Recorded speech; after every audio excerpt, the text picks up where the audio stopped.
Hello दोस्तों, स्वागत है आपका हमारे चैनल स्टडी विद गौरव गुरु में।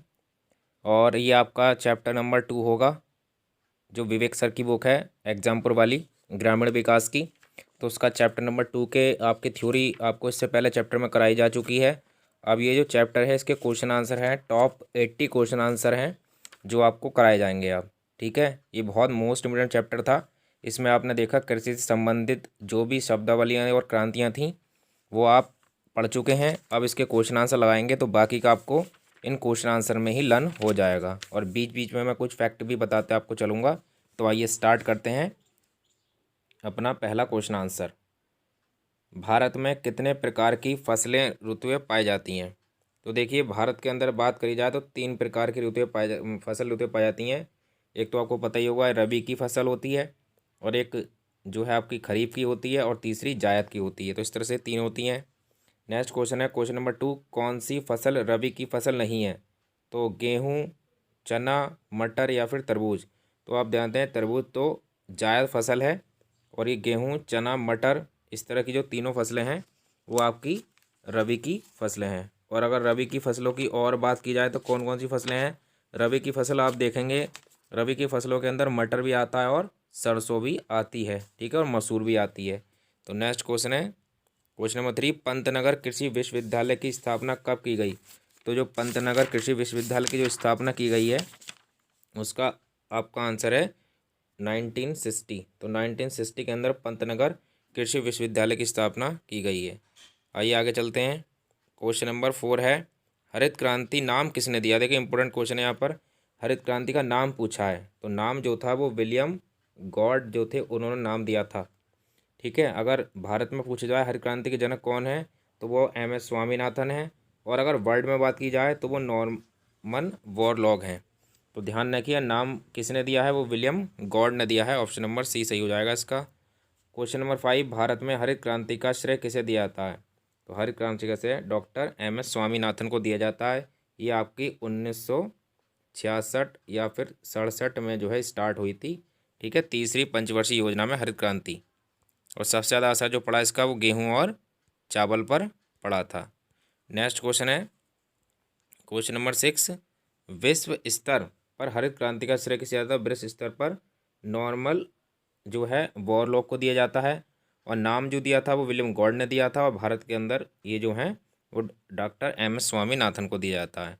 तो इसका आंसर जो होगा ऑप्शन नंबर ए होगा, नॉर्मल बोरलॉग। और वर्गीज कुरियन आप जानते होंगे, ये जो है दूध जो है श्वेत क्रांति के जनक हैं भारत में। क्वेश्चन नंबर 7 है आपका, अंतर्राष्ट्रीय गेहूं और मक्का अनुसंधान कहाँ स्थित है?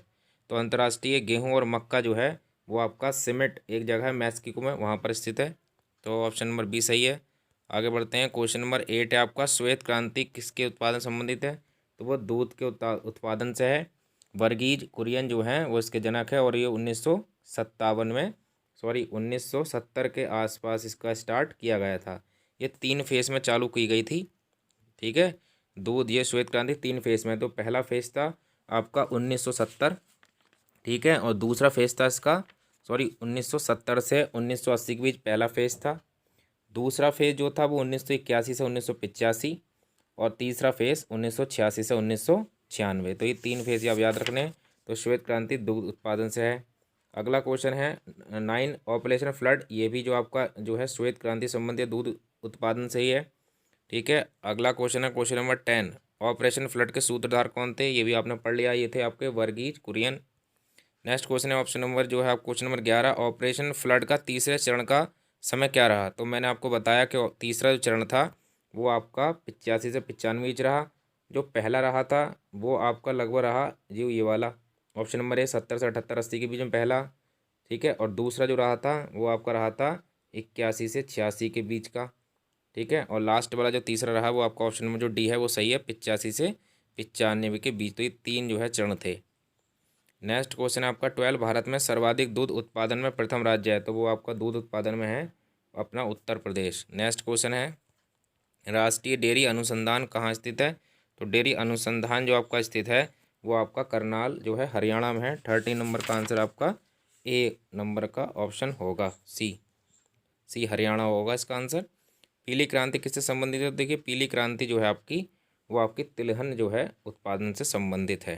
ठीक है, और तिलहन की अगर बात करें तो देश के अंदर तिलहन जो है बहुत तीसरे नंबर पर सबसे ज़्यादा उगाया जाता है। लगभग 14% जो है भाग पर जो है देश में तिलहन की खेती की जाती है।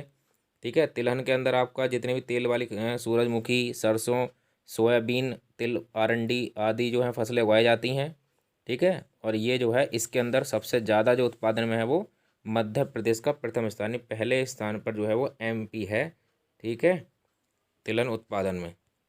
तो इस तरह से इसका आंसर जो होगा पीली क्रांति का ऑप्शन नंबर सी होगा। आइए नेक्स्ट क्वेश्चन बढ़ते हैं। नेक्स्ट क्वेश्चन है 15, तिलहन प्रौद्योगिकी मिशन कब चलाया गया? 15 नंबर क्वेश्चन जो है इसका आंसर देखते हैं। इसका आंसर है 1986 में चलाया गया तिलहन प्रौद्योगिकी मिशन। नेक्स्ट क्वेश्चन है आलू उत्पादन किस क्रांति संबंधित है? आलू से उत्पादन है गोल क्रांति। ठीक है, तो आलू के बारे में देख लेते हैं। आलू जो है मेन फसल है। आलू की बात करी जाए तो भारत जो है ये द्वितीय स्थान पर है। पहले स्थान पर आपका चाइना है, तो पहले स्थान पर चाइना है, दूसरे स्थान पर भारत है, तीसरे स्थान पर रसिया है और फिर आपका यूक्रेन है। तो ये 4 देश याद रखें, पहले पर चाइना, दूसरे पर भारत, तीसरे पर रसिया और चौथे पर यूक्रेन। तो इस तरह से ही 4 देश हैं। ठीक है, और इसकी जो कुछ फसलें भी हैं आलू उत्पादन की, जैसे कि इसका चंद्रमुखी है, कुफरी ज्योति है, चिप्सोना नाम सुना होगा आपने आलू का, और लालिमा है और बादशाह है। ये सब जो हैं आलू की प्रमुख किस्में हैं। नेक्स्ट क्वेश्चन है क्वेश्चन नंबर 17, भारतीय आलू अनुसंधान केंद्र कहाँ है? तो ये आपका शिमला हिमाचल प्रदेश में है, भारतीय आलू अनुसंधान। ठीक है, इसकी जो है 7 जो है यूनिट हैं, जगह जगह क्षेत्रीय कार्यालय हैं, जिनमें से एक हमारे उत्तर प्रदेश के मेरठ में भी है आलू का। नेक्स्ट क्वेश्चन है आपका, ये आ गया कुफरी चंद्रमुखी किस आलू की फसल है? ये लेखपाल में सिलेक्शन देने वाला क्वेश्चन आपके सामने। कुफरी चंद्रमुखी ये आपकी आलू की हमने बताया अभी, जिसके आगे भी कुफरी वर्ड लग जाएगा वो आलू की ही किस्म होगी। तो ऑप्शन नंबर भी सही हो गया। आगे बढ़ते हैं। नीली क्रांति किससे संबंधित है? Most important question. नीली क्रांति वो है आपकी मछली उत्पादन से। तो मछली के उत्पादन में जो है अगर बात करें तो ये नीली क्रांति मछली उत्पादन में है। और इसके बारे में और देखें तो इसके जनक जो थे नीली क्रांति के, वो आपके हीरालाल चौधरी थे। कौन थे? हीरालाल चौधरी, ये इसके जनक थे। हीरालाल चौधरी कर कर उनका नाम था, वो उसके जनक थे। और इसके उत्पादन में हमारे देश के अंदर पहले स्थान पर मछली उत्पादन में जो है वो आपका जो है आंध्र प्रदेश का स्थान पहला है। जो आंध्र प्रदेश है वो पहले स्थान पर है, और जो पश्चिम बंगाल है वो आपके दूसरे स्थान पर है मछली उत्पादन में। और भारत का जो है पूरे दुनिया में जो स्थान है वो तीसरा है नील यानी मछली उत्पादन में। तो ऑप्शन नंबर इसका ए सही हो जाएगा। आगे बढ़ते हैं। गुलाबी क्रांति के जनक कौन है? तो गुलाबी क्रांति जो कि झींगा मछली से संबंधित है, ये दुर्गेश पटेल हैं। और देखा जाए तो भारत जो है वो झींगा मछली के उत्पादन में पहले स्थान पर है दुनिया में। नेक्स्ट क्वेश्चन है आपका 21, कृष्ण क्रांति का संबंध किससे है? तो कृष्ण क्रांति पेट्रोलियम से है। 22 क्वेश्चन, धूसर क्रांति उर्वरक से संबंधित है आपकी। धूसर क्रांति जो है आलू तो गोल क्रांति हो गई, बागवानी से आपकी जो है सुनहरी क्रांति है, और अंडे से आपकी रजत क्रांति है। तो ऑप्शन नंबर ए सही है इसका। रजत क्रांति किससे संबंधित है? 23 क्वेश्चन, ये जो है अंडे से संबंधित है रजत क्रांति। ठीक है, और अंडे के उत्पादन में जो है भारत की बात की जाए तो ये तीसरे नंबर पर आता है भारत पूरी दुनिया में। और रजत क्रांति का जनक, देखिए इंपॉर्टेंट क्वेश्चन है, रजत क्रांति का जो जनक है, ठीक है, रजत क्रांति का जनक है वो कौन है? वो इंदिरा गांधी हैं। तो इंदिरा गांधी को रजत क्रांति का जनक माना जाता है। ठीक है, इंपॉर्टेंट क्वेश्चन आप याद रखें। तो ऑप्शन नंबर 23 का जो क्वेश्चन नंबर 23 का आंसर है ऑप्शन नंबर बी सही है। नेक्स्ट क्वेश्चन है भारत अंडे के उत्पादन में किस स्थान पर है? तो भारत अंडे के उत्पादन में दुनिया में तीसरे स्थान पर है। ठीक है, और इसका जनक जो माना जाता है वो इंदिरा गांधी को माना जाता है। और अंडे के उत्पादन में भारत की बात की जाए, भारत के अंदर, तो आंध्र प्रदेश पहले स्थान पर है। ठीक है, आंध्र प्रदेश पहले स्थान पर है अंडे के उत्पादन में भारत में, और भारत खुद दुनिया में तीसरे स्थान पर है। यहाँ क्वेश्चन सुनहरी क्रांति, ये आपकी बागवानी से रिलेटेड है सुनहरी क्रांति। अगला क्वेश्चन है 26, किस क्रांति को सदाबहार क्रांति के नाम जाना जाता है? तो सदाबहार क्रांति आपकी इंद्रधनुषी क्रांति। तो इंद्रधनुषी क्रांति को जो है सदाबहार क्रांति के नाम से जाना जाता है। ठीक है, इसकी स्टार्टिंग जो की थी वो आपकी 2000 में, सन 2000 में अटल बिहारी वाजपेयी, यानी अटल बिहारी और जो वाजपेयी थे उन्होंने इसकी स्टार्टिंग की थी इंद्र क्रांति की सन 2000 में। इम्पोर्टेंट क्वेश्चन है ये काफ़ी, ये है सदाबहार क्रांति। ठीक है, उसे कहते हैं इंद्र क्रांति।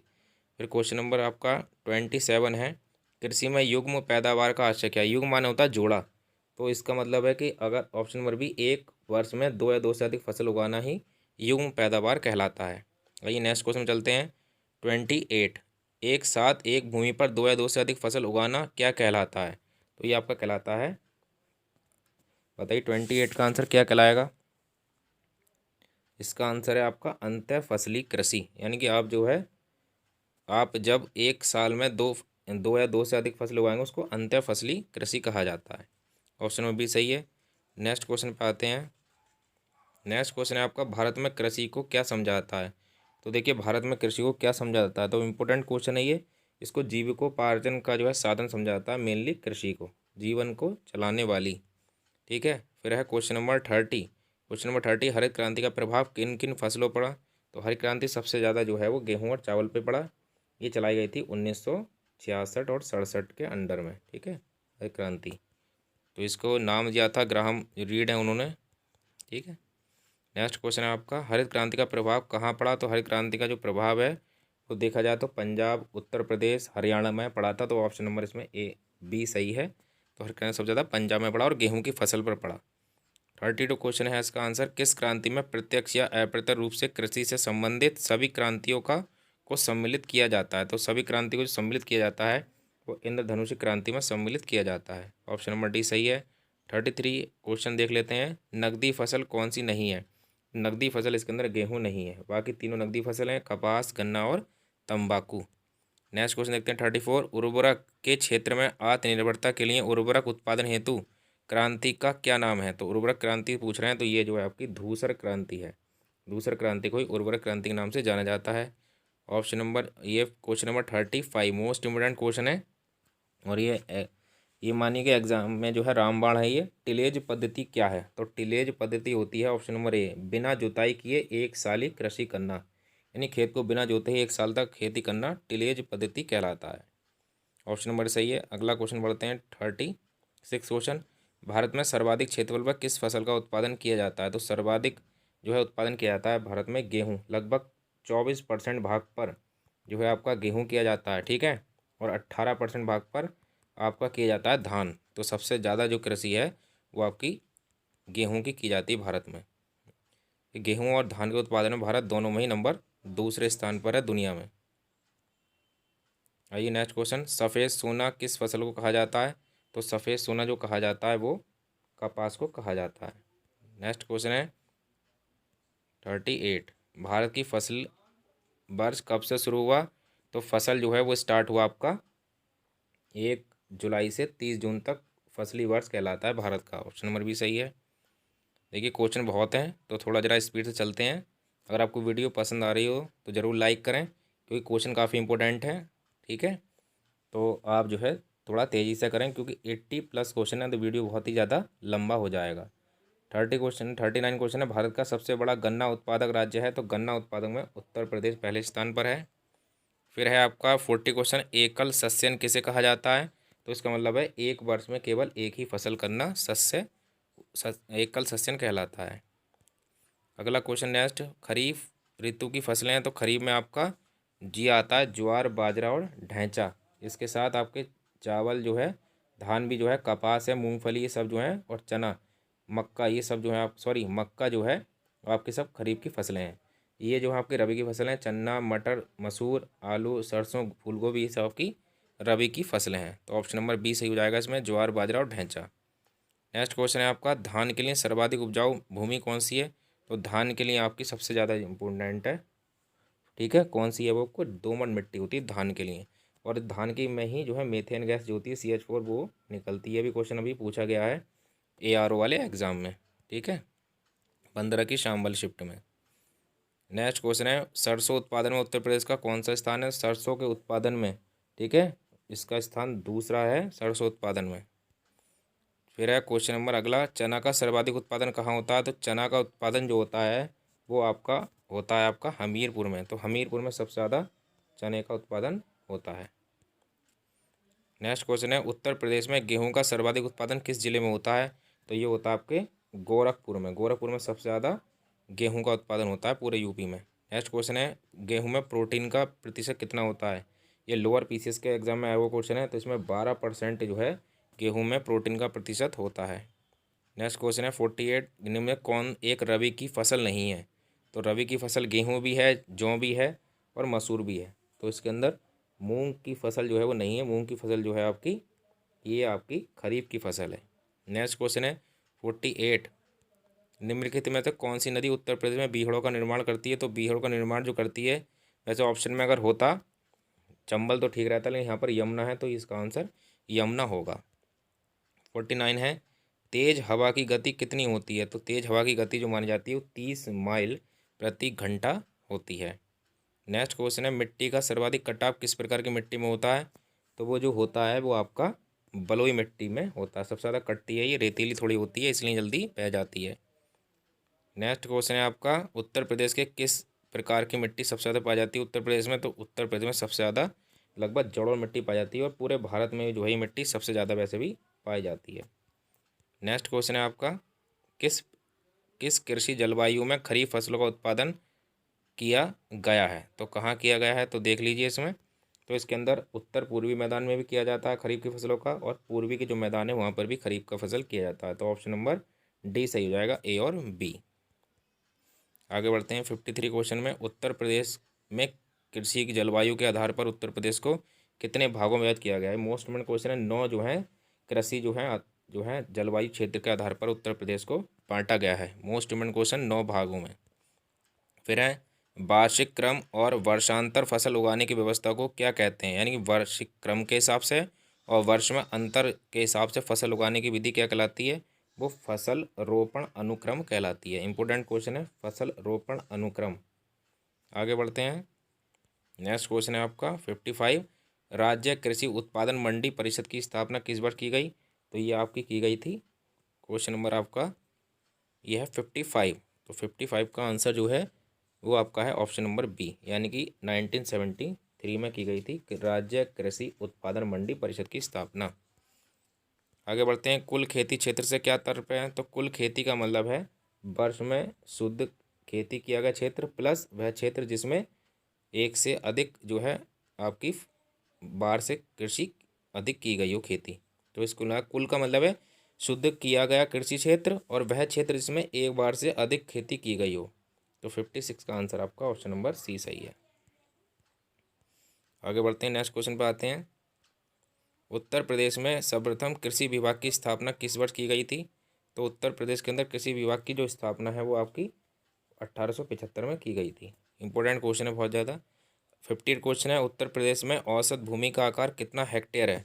तो उत्तर प्रदेश में औसत भूमि का जो आकार है वो आपका 0.9 हेक्टेयर है। इंपॉर्टेंट क्वेश्चन है, ये फैक्चुअल क्वेश्चन है, तो ये तो याद ही करने पड़ेंगे। औसत भूमि का जो आकार है वो लगभग 0.9 हेक्टेयर है। आइए नेक्स्ट क्वेश्चन पे चलते हैं। नेक्स्ट क्वेश्चन है 59, उत्तर प्रदेश की कुल आय में कृषि एवं पशुपालन का योगदान कितना है? तो इसका जो आंसर है वो आंसर अब आपका ऊपर कर लेते हैं इसको, एक मिनट रुकिए। तो 59 का जो है आपका वो है आपका 45% जो है आय में कृषि और पशुपालन का योगदान है उत्तर प्रदेश में। वैसे भी 51% जनसंख्या भारत की जो है आपकी कृषि पर ही निर्भर है। क्वेश्चन नंबर 60 है, उत्तर प्रदेश राज्य भारत के कुल खाद्यान्न का कितना प्रतिशत उत्पादन करता है? तो लगभग 18%, 17 से 18% जो है उत्तर प्रदेश जो है पूरे भारत का कुल खाद्यान्न का उत्पादन करता है। तो ये भी इंपॉर्टेंट क्वेश्चन है, याद रखिए।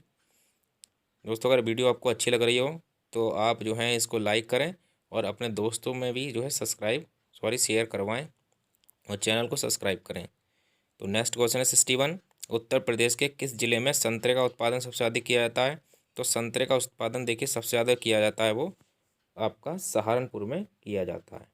नेक्स्ट क्वेश्चन है, ललित किसकी एक उत्तम किस्म है? तो ललित जो है वो अमरूद की एक उत्तम किस्म है। ठीक है, अगर अमरूद की आप बात करेंगे तो और भी इसकी जो है फसलें होती हैं, जैसे सफ़ेदा, हाफजी, ठीक है, और सुर्ख जो है वो भी इसकी फसल है, सुर्ख। तो सुर्ख को भी याद रखें, इंपॉर्टेंट है, ये भी आया हुआ क्वेश्चन है। तो अमरूद की है सुर्ख वगैरह, और ये जो है आपकी हाफजी भी इसी के है। तो इसका आंसर जो आपका डी सही हो गया। नेक्स्ट क्वेश्चन है, उत्तर प्रदेश के किस जिले में अफीम की खेती की जाती है? तो आप पता ही होगा, गाज़ीपुर जो है एकमात्र जिला है वहाँ अफीम की जो है खेती की जाती है और अफीम की फैक्ट्री है। इंपॉर्टेंट क्वेश्चन और काफ़ी बार रिपीट हुआ क्वेश्चन है। नेक्स्ट क्वेश्चन देखते हैं 64, मूंगफली उत्पादन के लिए कौन सी मृदा सबसे अच्छी होती है? तो मूंगफली उत्पादन के लिए जो सबसे अच्छी मृदा होती है वो कि आपकी बलुई मिट्टी होती है। तो बलुई मिट्टी में मूंगफली आप ज़्यादा उगा सकते हैं। नेक्स्ट क्वेश्चन है, अरहर की बुआई किस महीने में की जाती है? तो ये पता होना चाहिए कि अरहर की फसल है कौन सी। तो अरहर की फसल जो आती है वो आपकी जून जुलाई में बोई जाती है, यानी कि कुल मिलाकर ये खरीफ की फसल है। और चावल भी खरीफ की फसल है, ठीक है, इम्पोर्टेंट। और ये आपकी मूंगफली हो गई, और आपका जो है मक्का हो गया, मक्के के साथ साथ आपका गन्ना हो गया, सब जो है एक तरह से खरीफ की फसल है। गन्ना वैसे जो है प्योर जो है पूरे एक साल वाली फसल होती है, वो भी इस टाइम बारिश के सीज़न में लगाई जाती है। तो नेक्स्ट क्वेश्चन अगला, सिटी उत्तर प्रदेश के किस जिले में कपास का उत्पादन नहीं किया जाता है? तो कपास का उत्पादन गोरखपुर में नहीं किया जाता है। अगला क्वेश्चन है, उत्तर प्रदेश की प्रमुख व्यावसायिक फसल क्या है? तो व्यावसायिक फसल जो है वो गन्ना है। इंपॉर्टेंट क्वेश्चन, गन्ना व्यावसायिक फसल में आता है। 68 उत्तर प्रदेश के किन जिलों में पटसन की खेती की जाती है? तो पटसन की जो खेती है वो आपकी, ठीक है, पटसन की खेती देवरिया और गोरखपुर, यानी जहाँ पर थोड़ी नमी वाले एरिया जो है आपके, ठीक है, नीचे हिमालय के नीचे जो है लगातार नेपाल सटे इलाके देवरिया गोरखपुर, वहाँ पर की जाती है पटसन की खेती। नेक्स्ट क्वेश्चन है, जावो ग्रामीण खेती करने का तरीका कहाँ विद्वान है? तो जावो का जो खेती करने का जो आपका ये विद्वान है, यानी जावो कृषि कहाँ की जाती है? तो नागालैंड में की जाती है जावो खेती। नेक्स्ट क्वेश्चन है, 17 निम्नलिखित में से कौन सा वृक्षी सब्जी है? तो वृक्षी सब्जी है करी पत्ता। देखा होगा सब्जी है वैसे, लेकिन करी पत्ता का पेड़ काफ़ी बड़ा होता है, ठीक है। तो नेक्स्ट क्वेश्चन देखते हैं, उत्तर प्रदेश के किस जिले में चाय की खेती नहीं होती है? तो चाय की खेती आपकी देवरिया में होती है उत्तर प्रदेश में, सिद्धार्थनगर और पीलीभीत में होती है, यानी जो तराई वाले एरिया उनमें होती है, लेकिन जो है आपका ये सोनभद्र में नहीं होती है यहाँ पर, ठीक है। सोनभद्र का आप जानते होंगे ऐसा जिला है वो यूपी का जो 4 स्टेट से छूता है, सबसे ज़्यादा जो है स्टेट से यही छुआ हुआ जो है आपका जिला है सोनभद्र। और एक क्वेश्चन बताइए कि यूपी के अंदर ऐसा कौन सा जिला है जो सबसे ज़्यादा जिलों से जुड़ा हुआ है?